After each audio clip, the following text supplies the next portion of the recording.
Le traité de l'âme d'Aristote, livre 1er, chapitre 4, sommaire de ce chapitre 4, réfutation de ces deux opinions.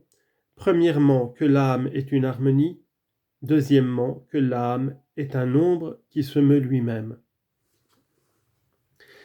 Il existe encore sur l'âme une autre opinion qui pour bien des gens ne paraît pas moins certaine que toutes celles qu'on vient de rappeler et dont nous avons déjà fait justice par la discussion dans nos études faites en commun. On dit que l'âme est une harmonie. L'harmonie, ajoute-t-on, est un mélange et un composé de contraires, et le corps se compose aussi de contraires.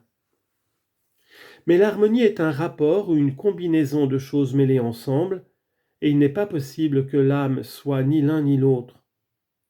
De plus, produire le mouvement n'appartient pas à une harmonie, mais c'est à l'âme que tout le monde, pour ainsi dire, attribue cette fonction. Ce mot d'harmonie s'appliquerait à la santé, et en général aux vertus corporelles bien plutôt qu'à l'âme. C'est ce qui deviendrait de toute évidence si l'on essayait d'attribuer à quelque harmonie les modifications et les actes de l'âme. On verrait alors combien il est difficile de les mettre d'accord.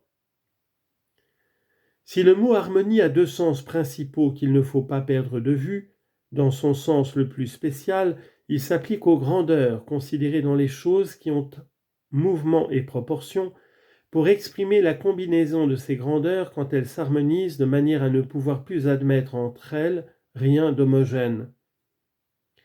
De plus, il signifie encore la proportion de choses mélangées. Mais l'on voit que ce mot n'est applicable ici ni dans un sens ni dans l'autre. Quant à supposer que l'âme est la combinaison des parties du corps, il est très facile de réfuter cette hypothèse. Les combinaisons de ces parties sont aussi nombreuses que diverses. Or, de quels éléments peut-on supposer que l'intelligence soit la combinaison? Et comment cette combinaison se fait-elle? Comment la sensibilité ou la passion serait-elle une combinaison de ce genre? Il est également absurde de croire que l'âme soit la proportion du mélange, car le mélange des éléments qui forment la chair n'a pas le même rapport que celui qui forme les os. Il faudra donc soutenir qu'il y a autant d'âmes aussi qu'il y a de corps, s'il est vrai que tous les corps viennent d'éléments mêlés et que le rapport du mélange soit l'harmonie et l'âme. C'est ce qu'on pourrait encore aller demander à Empédocle, qui prétend que chaque chose n'existe qu'en vertu d'un certain rapport. L'âme est-elle donc le rapport? Ou plutôt, n'est-ce pas parce qu'elle est tout autre chose qu'elle entre dans les membres du corps? L'amour de plus est-il la cause d'un mélange fortuit ou bien d'un mélange soumis à un juste rapport? Est-il lui-même le rapport? Ou est-il une autre chose en dehors de ce rapport? Telles sont les questions qu'on peut soulever ici. Mais si l'âme est autre chose que le mélange, pourquoi la vie lui est-elle ôtée en même temps qu'à la chair et aux autres parties de l'être animé? De plus, puisque chacune des parties du corps n'a pas une âme, si l'âme n'est pas le rapport du mélange, qu'est-ce donc qui est détruit quand l'âme vient à faire défaut? Nous pouvons conclure évidemment, d'après ce qui précède, que l'âme ne saurait ni être une harmonie, ni avoir un mouvement circulaire. Mais quand on soutient que l'âme est mue par accident, comme nous l'avons dit, c'est soutenir aussi qu'elle se meut elle-même, par exemple qu'elle est mue avec la chose dans laquelle elle est, cette chose étant mue aussi par l'âme. Autrement, il n'est pas possible qu'elle se meuve dans l'espace. On pourrait douter avec plus de raison qu'elle se meuve en se fondant sur les considérations suivantes. L'âme s'attriste et se réjouit, elle est assurée ou tremblante, elle s'indigne, elle sent, elle pense. Ce sont là, ce semble, autant de mouvements, et de là on pourrait croire que l'âme se meut. Mais cette condition n'est pas du tout nécessaire. En effet, s'attrister ou se réjouir ou penser, ce sont là, dit-on, certainement des mouvements. S'il en fut. Chacun de ces actes est un mouvement, et c'est l'âme qui les produit. Par exemple, s'indigner, craindre, auront lieu parce que le cœur sera mu de telle façon, et penser n'est peut-être que cela ou quelque chose d'analogue. Or, ces phénomènes se produisent par le déplacement de certains éléments mis en mouvement ou par l'altération de certains autres, déplacement et altération dont il convient d'expliquer ailleurs la nature et les conditions. Mais soutenir que c'est l'âme qui s'indigne revient à peu près à dire que c'est l'âme qui tisse une toile ou qui bâtit une maison. Il vaudrait peut-être mieux dire, non pas que c'est l'âme qui a pitié, qui apprend ou qui pense, mais plutôt que c'est l'homme qui fait tout cela par son âme. Encore faudrait-il comprendre ceci non point en ce sens que le mouvement serait dans l'âme seule, mais au contraire qu'il viendrait quelquefois jusqu'à elle, comme quelquefois il en partirait. Ainsi la sensation lui vient du dehors, mais la mémoire vient de l'âme qui se reporte aux mouvements ou aux impressions demeurées dans les organes des sens.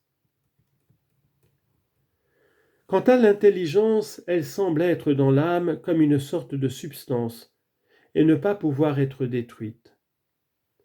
Ce qui paraîtrait devoir surtout la détruire, c'est l'alanguissement qui flétrit l'homme dans la vieillesse.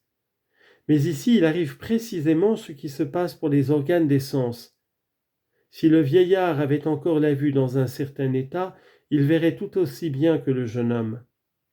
De même, la vieillesse de l'intelligence vient non pas de quelque modification, mais de la modification du corps dans lequel elle est, comme il arrive d'ailleurs dans les ivresses et les maladies.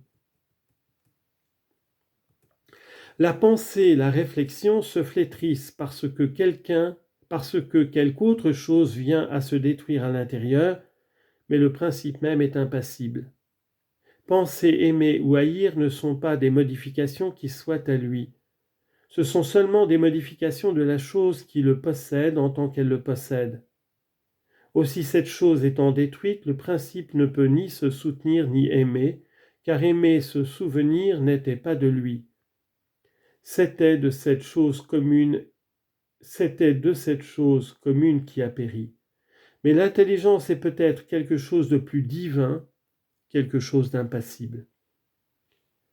Tout ceci nous prouve donc clairement que l'âme ne saurait avoir de mouvement, et si elle n'a pas de mouvement, il est évident qu'elle n'en a pas non plus par elle-même. Au milieu de tant d'autres assertions, la plus déraisonnable de beaucoup, c'est de prétendre que l'âme est un nombre qui se meut lui-même.